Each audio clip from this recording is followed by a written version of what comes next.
윤석열 정부 2기 내각이 윤곽을 드러내고 있습니다. 그런데 물러나는 장관 대부분이 총선에 출마할 걸로 알려졌죠.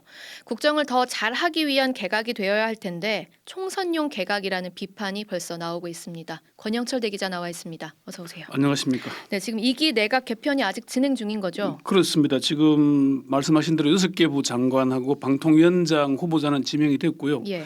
추가 개각은 윤 대통령이 네덜란드 국빈 방문 이후에, 그러니까 다음 주말 이후에 아마 이루어질 걸로 예상이 됩니다. 네네. 개각 대상은 공석인 국가정보원장, 외교부 장관, 국가안보실장 등 외교안보 라인이 일단 중심이 될 걸로 보이고요.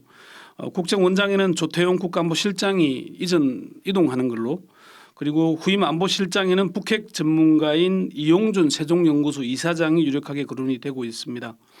국빈 방문을 수행하는 박진 외교부 장관의 후임으로는 조태열 전 외교부 2차관이 검증 절차를 밟고 있는 것으로 정해지고 있습니다. 이와 함께 산자부, 과기부, 노동부, 여가부 등도 장관 교체가 시간 문제로 이렇게 알려지고 있습니다.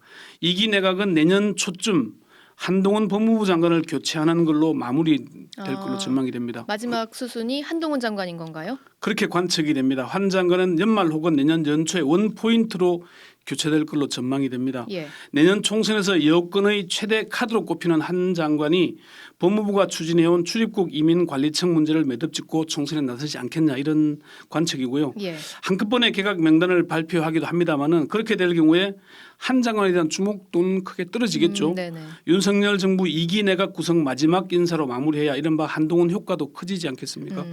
한 장관은 원오브댐이 아니라 특별하다, 그런 효과를 노릴 걸로 예상이 됩니다. 그렇군요. 근데 지금까지 발표된 이 2기 내각 명단을 좀 보면은 네. 뭐 관료와 전문가들로 구성이 됐다고 언론들에서 많이 쓰고 있던데 실제로 그렇습니까?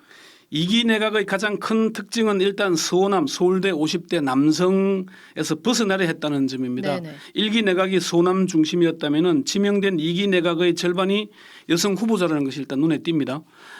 최상목 경제, 박상우 국토, 강도영 해수 등도 전문성을 갖춘 관리형 내각이라는 평가도 나옵니다.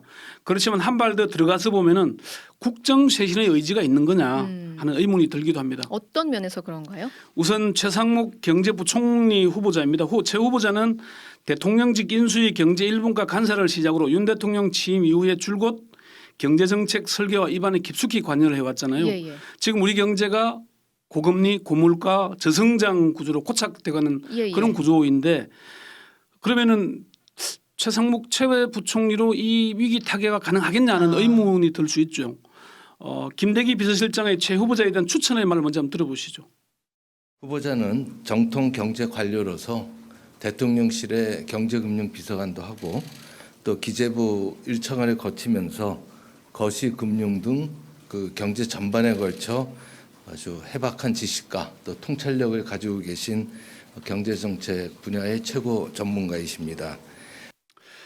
정통 경제관료 출신이고 전문가인 건 맞습니다. 네네. 그렇지만 최상목 경제부총리를 임명한 건 윤석열 정부의 경제 기조를 그대로 유지하겠다, 이런 선언 아니겠습니까? 그렇죠. 쇄신이 아니라. 예. 네. 최 후보자는 지명 발표 때 임중도원, 맡은 일은 무겁고 갈 길은 멀다, 이런 말을도 했고, 그제 기자회견에서는 우리 경제를 꽃샘추위에 비교하게 됐습니다. 그리고 말씀하시죠. 그렇지만은 이게 봄을 앞둔 꽃샘추위인지 지금 이 추위가 엄동설한이 본격화되는 동지서탈 강추위가 시작되는 건지에 대해서는 좀 더 지켜봐야 되겠죠. 그리고요, 그 오영주 중소벤처기업부 장관 후보자 네.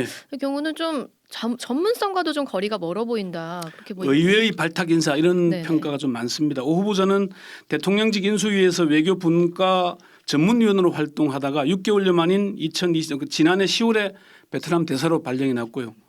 8개월여 만에 다시 외교부 2차관으로 발탁이 되더니 다시 6개월도 지나지 않아서 중소벤처기업부 장관으로 영전을 거듭하고 있습니다. 네.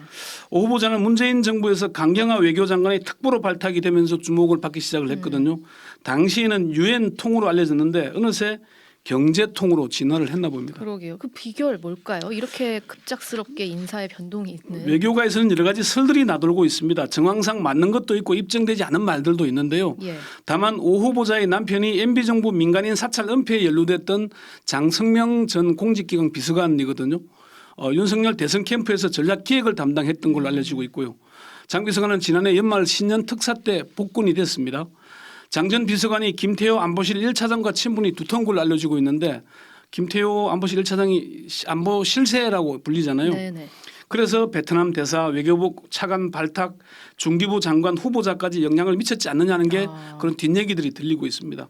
외교가에서는 외교부 2차관 자리는 2030 부산 엑스포 유치할 때 네, 실패했잖아요. 지지 국가를 확보하고 표 계산하는 책임자인데 유치에 실패하고도 장관으로 승진하느냐 이런 그러게요. 비판의 목소리도 나옵니다. 문책성 인사가 아니라 반대로. 네. 저 그리고 전문성 면에서 또 의구심이 드는 게 강정의 보훈부 장관 후보자인데 네. 6.25 참전용사 딸이라는 게 과연 이제 적임자의 어떤 성격이 될 수 있는가 하는 부분이거든요. 그렇죠. 그 강 후보자는 숙명여대 총장을 지냈죠. 그리고 전공이 경영학입니다. 보훈 정책과는 거리가 멉니다. 예. 김대기 비서실장은 강 후보자가 6.25 참전용사의 딸이고 독립유공자의 손주 며느리로서 보훈 정책에도 평소 남다른 관심과 식견을 가지고 있어서 뭐 적임자를 판단했다고 얘기를 하는데 민주당 홍익표 원내대표는 제 아버지도 한국 전쟁 참전용사인데 그런 식으로 장관을 인선한 건 아니지 않나.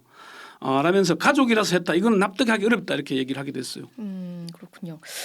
개각을 이렇게 한꺼번에 하지 않고 네. 좀 나누어서 하게 되는 겁니까? 개각의 효과를 최대화하려는 것 아니겠습니까? 장관 6명을 교체하는 개각을 발표할 때 김홍일 방통위원장 후보자를 포함했더라면은 전문가 여성 중심이라는 말이 나올 수 있을까요? 그리고 개각을 한꺼번에 하면은 일시적으로 집중 조명을 받긴 합니다만은 예. 효과는 좀 떨어지죠.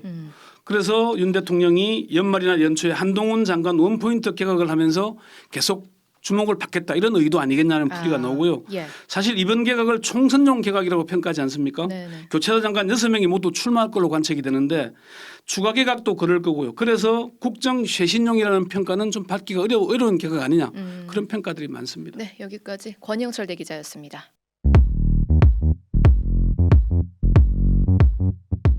오늘 하루 뉴스 맥락 정다운의 뉴스톡이면 됩니다. 유튜브 노컷 채널 알림 설정하시면 매일 오후 5시 30분 실시간 참여하실 수 있습니다.